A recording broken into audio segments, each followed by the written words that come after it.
increasing complexity of healthcare, self-insured employers select TPAs or carriers based on a number of criteria and decide to work with a partner based on who can deliver value and showcase it.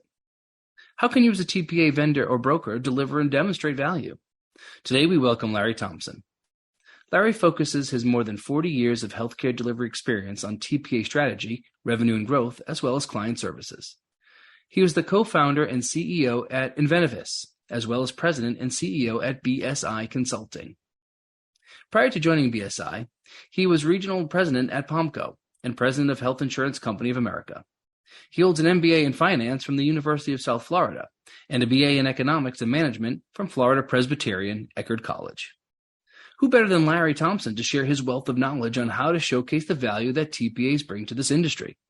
In today's podcast, you will learn what self-insured employers are expecting from healthcare benefits in 2023, how they select and decide whether or not to continue working with a TPA, why it's hard to differentiate against BUCA carriers, and how you can showcase that value that you deliver in comparison to BUCA and capture it.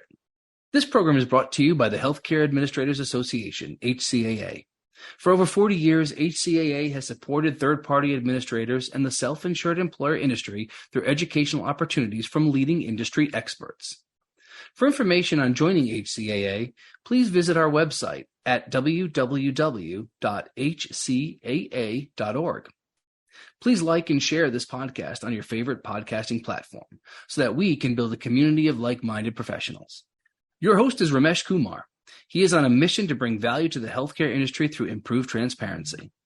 His goal through this podcast is to bring you one aha moment that you can implement in your business, whether you are a TPA, broker, or an employer. In his day job, Ramesh is the CEO and co-founder of ZakiPoint Health, which helps insured employers and their employees combine price transparency, direction, and value by delivering a digital front door for the members that proactively steer them. We are pleased to have Ikigai Growth Partners as our sponsor for today's podcast. Ikigai is a valued partner of HCAA. Ikigai is a growth consulting firm that works with two sister venture funds to find and support the growth of limited new companies in healthcare technology and tech-enabled services. If you are part of the self-insurance industry and are looking to innovate, you might benefit from a relationship with Ikigai. And now, please welcome our host, Ramesh Kumar, and today's guest, Larry Thompson. Larry, I am so delighted to have you on our podcast today, and thank you so much for taking the time. Let me just invite you to share a little bit of your story. Why should our listeners listen to you, particularly when it comes to this topic of TPAs delivering value and capturing value? Please share your journey. Ramesh, thank you for having me. First of all, it's wonderful to be here. And it's kind of funny when you say, why should TPAs listen to me? I kind of feel bad that they've been listening to me for 30 plus years as I've spoken all over the country. But really, I think it's because of my experience with TPAs. I bought and sold 8 of them in my career. I've run 3 of them. I work with 50 plus of them now around the country. And as you know, I'm a past chairman of SIA. And been deeply involved with HCAA as well. So I have a lot of experience in the TPA space, and I've been fascinated by how it has metamorphosized over the past 3 to 5 years. And I think we're looking at some very interesting landscape for TPAs in the coming 3 to 5 years. So I'm pretty excited about the topic and happy to offer my thoughts and opinions. Yeah, I think more than obviously your experience over the 30 years, what really excited me is your mindset and approach around you continue to learn. You've shared that at various industry conferences and earlier today as well when we were chatting. I think that mindset of curiosity and you just never know enough about what the future might hold. So I think that mindset is great. And with that, let me just ask for 2023, what are some of the exciting things to consider for the self-insured employer space and TPA space? What are your thoughts on 2023? I think in broad terms, we're going to see 4 or 5 things that are going to progress in 23. The first and probably most prominent right now is transparency. It's coming from many different angles, and I think we're going to see continued growth in transparency, which is needed in our industry. I think the second thing we're going to see is continued push towards cost management. I know you've done some podcasts on price transparency and various on different cost management tools. I think we're going to continue to see a lot of activity in that area. And then third thing I think we're going to see is a continued evolution in the pharmaceutical side of healthcare costs for self-funded employers. I think that's going to be a big change, and I can delve into that more as we go along. And then finally, I would say the other thing that I think you're going to start to see in 23 is a lot more vertical integration in the TPA. Maybe could you share what you mean by vertical integration? So as we have seen the consolidation in the TPA space, we now have some very large players, and those players are pretty myopically focused on attacking the ASO space. And if you're going to play in that space, you've got to have a vertically integrated solution, a solution that encompasses not just administration, not just cost management, not just pharmacy and PBM, but stop loss. And it's got to be all nicely packaged, because the mid-market that really is the strength of that ASO spot, they require that. They have a lot of vendor fatigue. They don't want 50 different point solutions. They want integration. So we're starting to see a move towards that in the larger TPAs. Absolutely. Well, this is great. Kind of 4 trends to keep in mind. Well, maybe we can double click a little bit on the other 3 as well. So transparency, cost management, and the evolution of RX. What do you see really happening, and how should TPAs look at this opportunity, and what should they be doing? Transparency, obviously, the Consolidated Act and some of the requirements for disclosure on the broker and advisor side, transparency that's now coming around PBMs and pharmacy, all of that information. And I say information, it's started out really as data, but we're seeing companies, even startups, that are now translating that for employers into information. That information is going to become absolutely valuable in how employers and TPAs are going to modify their plans going forward and drive to lower cost and lower trend. So kind of using that transparency data to really drive that cost trend down. So you think TPAs will be responsible for it, or they should become more active in it? They're going to be a central part of it, simply because the TPAs control a lot of the data, the core data to a self-funded plan, claims, prescription drug claims, other data that comes in. So I think they're going to be, for lack of better terminology, the ringmaster of a lot of that transparent information. But I caution TPAs to be very careful not to inundate your self-funded customers with data. They're not interested in data. They're interested in information that they can translate and use into better managing their self-funded plans. That's really important there. And I think when you're referring to customers, you're talking about the HR manager at that mid-market employer who should have a very easy, simple way of understanding the story behind the data. That and the CFO, a lot of considerations by mid-market self-funded employers is translated into millions and millions of dollars of spend. So it's absolutely important the information be there. And as we get into some of your other questions, I'm going to talk a little bit about what is important in that data and how to sell that value to mid-market and smaller employers. So let's maybe then talk self-insured employers, CFOs, the HR manager. What are they expecting from their healthcare benefits? Well, I think the primary reason that any employer looks at self-funding is they want to manage their healthcare costs better and more myopically. Secondly would be they want to customize those benefit offerings to match the needs of their specific members and employees. They want access to more information. We've all heard the Buka stories about them not being able to get the data that they want to have. Access to information and data is critical. More transparency. Hate to keep beating that drum, but they're going to get more transparency from a self-funded plan than they would in a fully insured. More vertical integration, which we talked about. They're looking for that. And then the last thing I would say in the self-funded side that employers are looking for is they want credit from their stop-loss vendors for innovative cost management procedures that they put in place. They want the point solution vendors and the TPAs to go out and get the reinsurance carriers and MGUs to give the appropriate credit if they're going to make those changes and implement those plan designs. Let's come back to this, a really important area of thinking and innovation. So if you were to take that question of what's expected of the TPA by the self-insured employer, how are employers or brokers selecting the TPA, and how are they deciding to continue working with the TPA or not? Well, that's a great question. When you're in the self-funded space, I guess the first decision they have to make is, do they want to go from insured to self-funded? And we've seen tremendous migration since ACA from insured to self-funded, which is to continue. And now I think the latest studies are showing that 65% of the private sector healthcare benefits are delivered through self-funded. So once you get to self-funded, then it gets to be a question, do you want to do an ASO plan that a carrier has, or do you want to go into a TPA? And I think it really depends on each employer. And I would define it this way. They need to first look at what are their needs. What are their specific needs for the plan, for information, etc.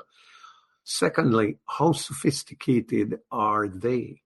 Because as a self-funded employer, you have certain fiduciary responsibilities. How sophisticated are you in the HR? How sophisticated are you on the financial side? Because that does make a difference. And then what's your appetite for risk? And what's your appetite for control? Because again, both of those are central to any self-funded plan. You've got to have some appetite for both, and depending on where it is on the scale, will drive you either towards ASO or TPA. And then past history. What experience have you had? Have you been self-funded? Did it go well? And then what industry you're in. There are certain industries that don't lend themselves very well to self-funding. Ones with extremely high turnover, for example, they're much harder to manage.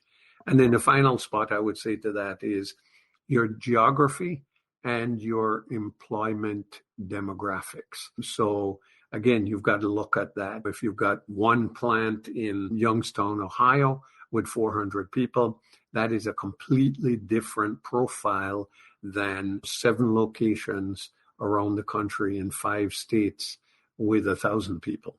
And so all of those things have to be taken into consideration.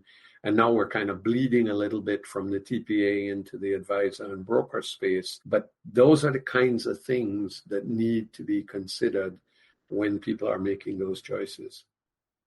So I guess there's multiple things going on for that employer and the broker as they're selecting a BUCA carrier, ASO carrier, or a TPA. Do you see the market for TPA overall continuing to grow over the next year, 3 years? Are those employers that were traditionally doing BUCA, why will they switch to a TPA going forward? So the answer to your question is yes, I do continue to see growth in the TPA space, and I think it is going to continue even further. And there are several proof points around that. Well, first of all, just look statistically at the last 5 to 7 years, the growth in the self-funded marketplace, but the growth in the TPA piece of that self-funded marketplace has been marked. Now, granted, a lot of that growth, if you look at it, has been in the smaller end of the employer swimming pool. But as these TPA consolidations have happened, more private equity investment has taken place in the space.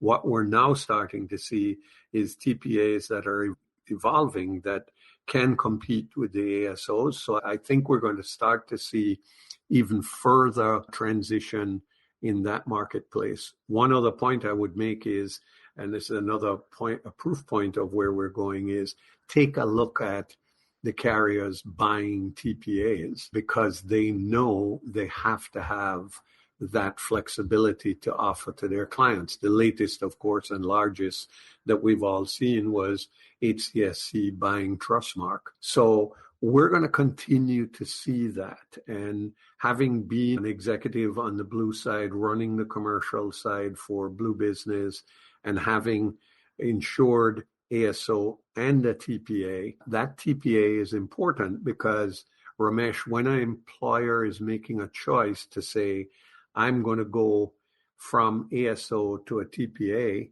those carriers now want to have that solution to offer. They want to be able to say, it's okay, you don't have to go to XYZ TPA, we have one for you. So that's going to drive growth as well.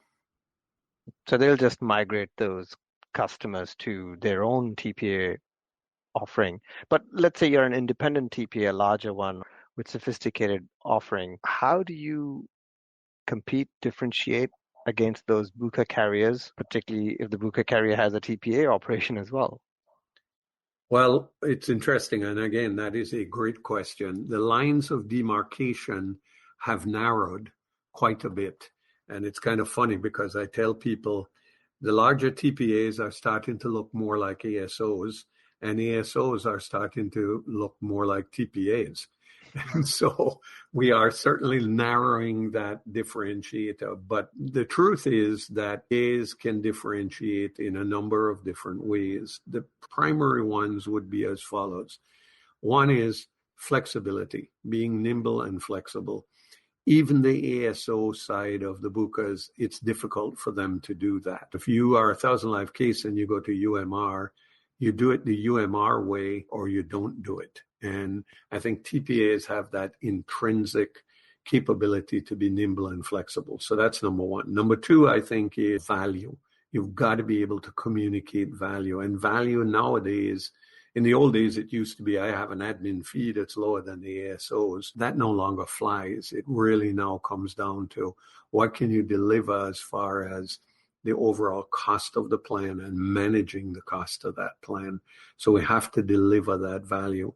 And then I think the other piece that differentiates and makes TPAs stand out is their ability to integrate. They are usually much more flexible with their technology and their systems, and they're able to then partner with the right point solutions as needed or embed them, whereas the big ASO carrier platforms are not quite as nimble.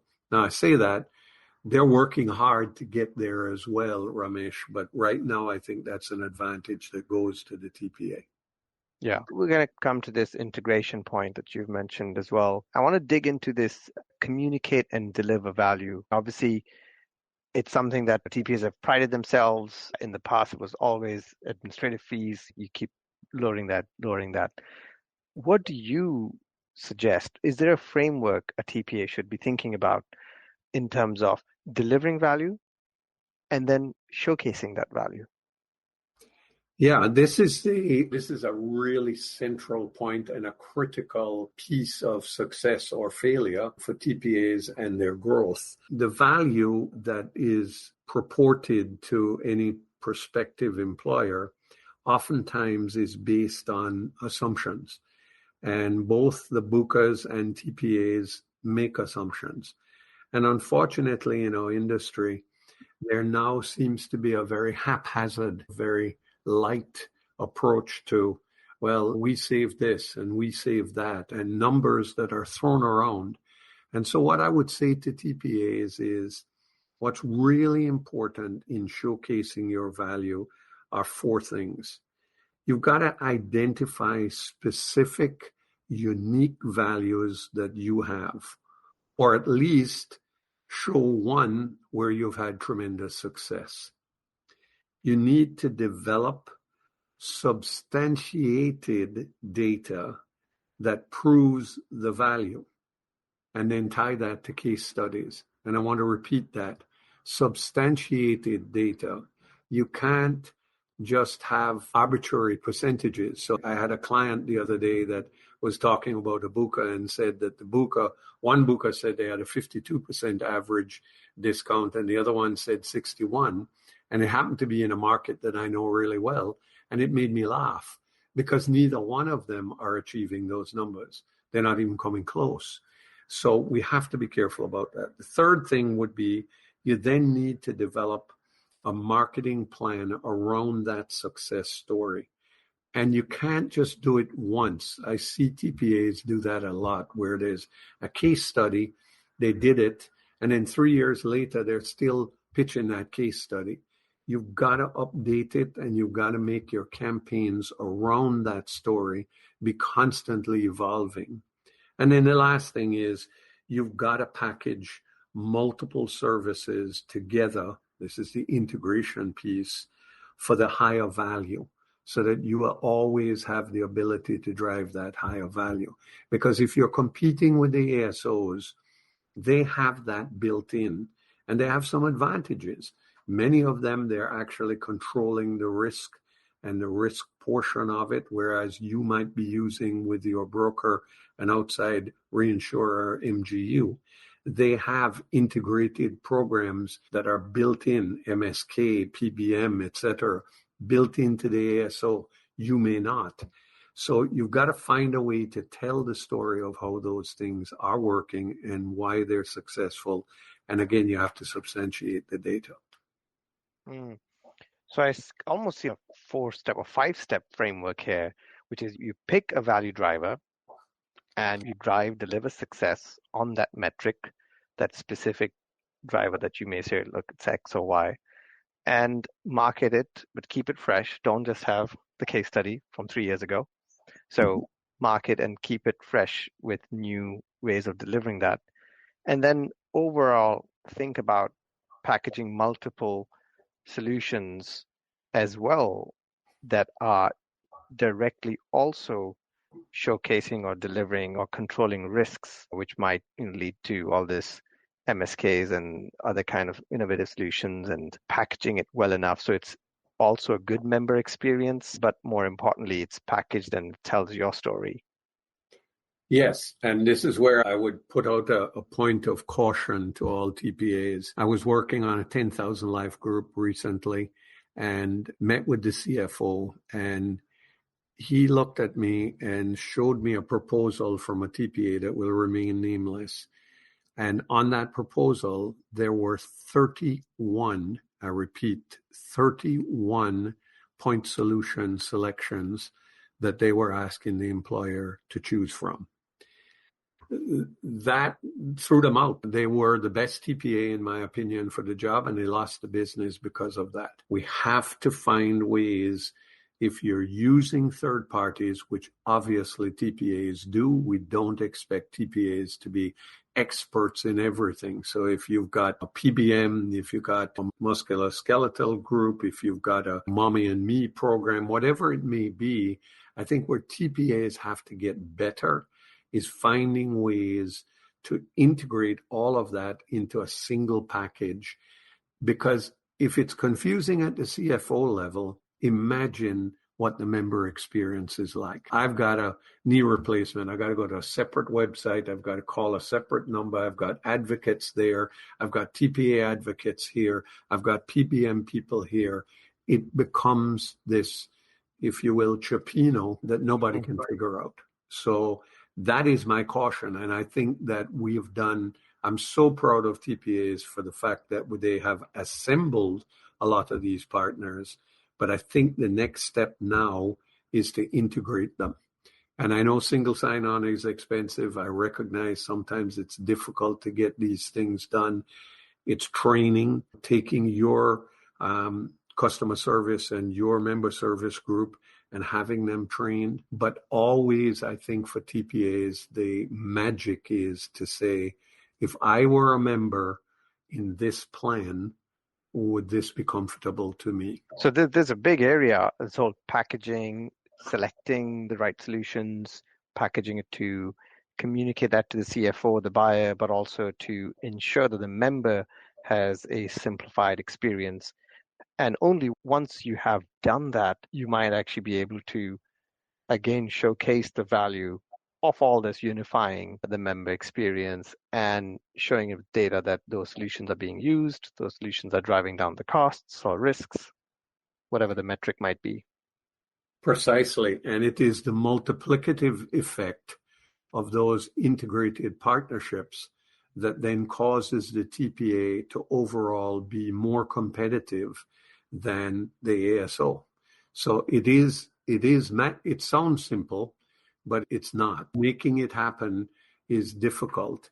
And then communicating it appropriately is the hardest challenge. And sometimes it's made even more difficult by the brokers and advisors who may have a favorite point solution or a favorite concierge service that they want to use, which then makes the TPA have to go through other challenges. But what we're learning as we watch this migration is that's the important thing. And I spent about 3 weeks in October interviewing some of the larger brokers in the country, asking them about this very point. And it's funny because none of them knew I was talking to the others. And they all told me the same thing. They said, we are suffering from vendor fatigue. We're approached by point solutions literally 4 times a week. And what we're really looking for is TPAs to bring us ASO-looking solutions with much better performance. So this is pretty interesting, Larry. I think what you're saying is brokers are saying, simplify my world as well. I don't want that many solutions. The employer is saying, I don't want that many solutions. And so it's a ball that the TPAs have to grab and run with it to say, look, here's my select solutions, and I have vetted them, I've integrated them. If you want anything outside this, well, you'll have to pay and you'll suffer the time it'll take to integrate. But here are my selected, integrated that can deliver the value to you, bouquet of solutions. Is that kind of what you're basically prescribing, that don't let the broker drive you around? They're actually wanting the TPA to actually drive this ship around now. Well, I think it's a careful balance, Ramesh. You have to be careful because you can't, look, 96% of all self-funded cases have a broker, and those brokers control the business. And, God help people who have tried to go around them and eliminate them. The carriers, the bookers have done that many, many times and failed. So I'm not suggesting that. What I am suggesting is that the TPA has the unique position of 2 things. One, being able to do the integration, which is technological and otherwise, but they also have the unique position of where they can actually analyze the data and they can tell the good, the bad, and the ugly. And TPAs have morphed over the last 15 years, where they have said, I'm just going to be everything to everybody. And what we're now hearing is that employers are saying, no, what I'm looking for you to be is that true professional that has your hands around all that's going on in the industry, has the information and the data, you've analyzed it, and you've come back and said, here's a plan where I know these partners of mine combined with the services I provide will deliver this value. So you can go in and say, Mr. Broker, absolutely. If you'd like us to use your favorite PBM and you'd like us to use your favorite concierge service, et cetera, we can do that. But recognize that the value the employer might receive from that is not guaranteed, first of all, because we don't know that. We've never worked with them before. On the opposite side of the page, we do have a group that we have put together that is integrated, and we have substantiated proof that it can deliver it. The other thing I would say quickly for TPAs to remember about all of this point solution stuff is the more that you stratify your offering to an employer, the greater chance that you are going to have attrition. Singular solutions are what have kept employers with BUCAs, even though the services have been subpar. The last thing that HR and CFOs want to do is to go through changing all these things. And TPAs have to understand that you take a risk when you choose partners. And that's why I suggest so strongly that you have to really dig deep before you choose them. Because if you choose a partner that does not deliver the way they should, you could end up losing all the business just because of one partner that didn't do it right. So that's the caution that I give. Another reason why integration works. And then I'll point to the third one, which is it's just a matter of business sense and volume. If you have 100,000 members with one specific PBM, you're going to have a much different relationship with that partner than you would if you have 100 life cases. Yeah. And I think that's important. We just have to remember some of those very basic, and I'm hoping I'm not going to bore your audience, but I think that TPAs have kind of lost sight of some of that. Yeah. It's a period of consolidate your partners or solutions, point solutions, or at least integrate them in a way that allows you to package, but then also to showcase that value, analyze that data and showcase that value. And sounds like the other point you're saying is that more and more, you have to be able to drop a solution if it's not delivering value, and it shows in the data, but it should be easy enough for the TPA and the employer to see that data. Correct. And also, it's important to recognize that if you are a TPA and you have 7 MSK point solutions that you're offering, that is a clear sign to the broker, advisor, and employer that you have not done your job, because you can't have 7. You have to have gone in and done the data and the work and the analytics to have figured out which of those 7 are the best. I can see a TPA justifying and saying, I have 2 because these 2 are the top performers in their space. But not all 7 can be winners. And I know in our modern world, we shy away from ranking things. But in the real world, employers want that ranking. They want to know that you have actually gone down the path and done that work. And again, I stress this. TPAs, it's worth doing the work because it increases your value. You are then the trusted value partner in that melee of partners. They look to you for those solutions. And I think TPAs have slid away from that. And I've seen many of them where it's the tail is wagging the dog. Larry, you mentioned one of the really important point earlier, stop loss credit. And I want to bring our discussion, you may have these solutions, you can package them, you can show the value, but if you're able to tie it into a stop loss credit, it just totally blows the game into a next level. How should a TPA do that? How do you propose they take steps towards packaging all of these solutions and getting this credit? What are your thoughts? Well, there are really 2 pieces to this financial model. I said one was getting the stop loss credit. The one I did not mention, which I will now mention, is TPAs have to be willing to put some skin in the game. They have to be able to put their fees and their compensation at risk as well, because that guarantees, if you will, to the employer that they've done the homework. So if a TPA comes forward and says, I've got a cost management solution, UMCMDM, I have 50 nurses, and we can deliver 3 to 7% savings on your claims every year, they need to be able to put some of that at risk to prove to the employer that that's true. So then the second piece is the stop loss side. Now, stop loss is driven by, rating is driven by actuaries, and actuaries are a group of very smart people, and they don't suffer fools. You've got to have, again, go back to the data. You've got to have provable, substantiated, actuarially credible data if you expect to get a stop loss vendor to give you credit, particularly to give you credit going in, meaning saying, I'm going to give you a 10% discount because you have shown that these programs together work well, and you will save those dollars for me, the stop loss carrier, in the long run.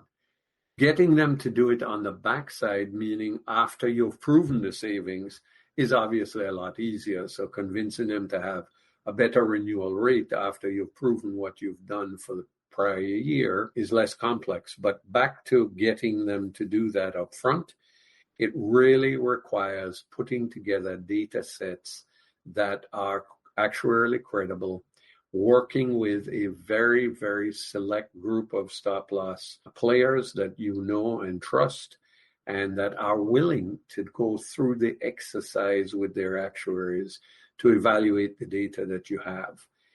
It is a long process. When we did it at AMPS, it took us a year to get those stop loss vendors where we wanted them, and there was a lot of data involved. So TPAs need to think about that. And then again, going back to what we talked about earlier, this is why you have to pick very carefully what you're going to choose to be your primary valued showcase. So that's the simple set. Lots of thoughts there to think through. The second, which is a very hard thing to do also, is to put your own fees at risk or have a metric that you sign up to. Any recommendations on what should that metric be? Is it just savings and savings over the 12-month period? How should a TPA put their own fees at risk? I think the most common way to do it is based on performance metrics. So I've seen models, the simplest that you see quite a bit. Here is a set of SLAs, and based on these SLAs, if we don't perform to them, we will refund a portion of our PEPM fees. That seems to be the most common in the marketplace. I think it's a little bit non-innovative, if I can say that.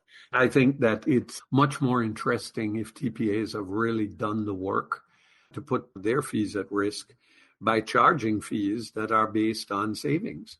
Now, there's some complexity there. If the TPA is a name fiduciary to the plan, then it's difficult because the ERISA regulations don't allow for you to be paid based on savings. But most TPAs are not. And if they're not, then they should tie it to savings. That way, all boats rise with the ocean. And I think more and more of the high-performing TPAs are starting to offer that to brokers and advisors to say, I'm willing to say I'm going to save you 8%. If I don't save you 8%, instead of taking 25% of the savings, I'm only going to take 15 or whatever the metrics are. But we think that those are pretty innovative ways to go. And again, what's the message behind that, Ramesh? The message those TPAs are then saying is, I am confident in what I can deliver. I've done it, I know it works, and I'm willing to take that risk because I can prove it. So obviously you're saying it's not easy, but they need to spend the time looking at all of this and then come up with their own metric, their own offer, and not take it lightly, and maybe consult you or others, or just go out there and just start working on it, sounds like. Absolutely. And stay flexible. Nobody says you have to have one flavor of ice cream. I mean, you certainly can have multiple ways that you price your TPA services.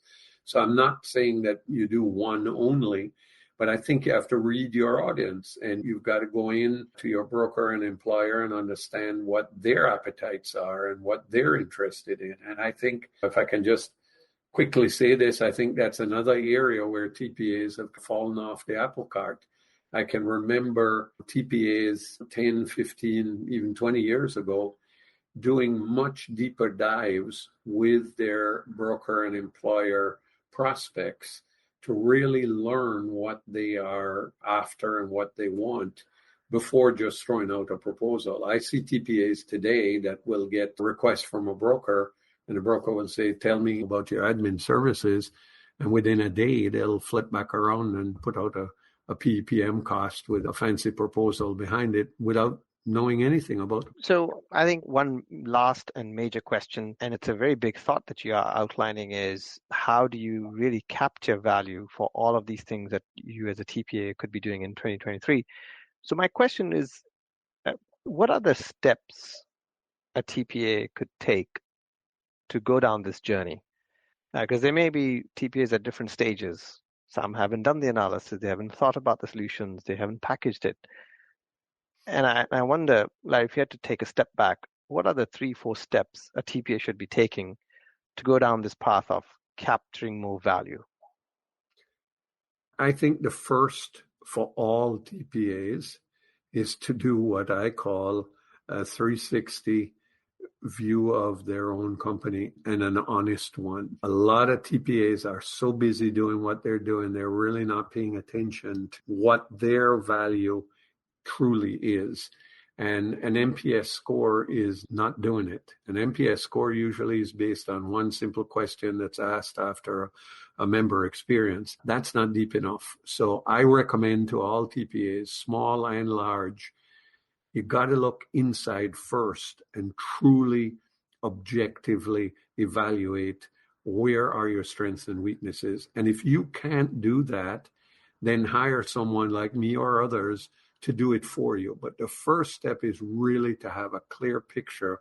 Where are my strengths and where are my weaknesses?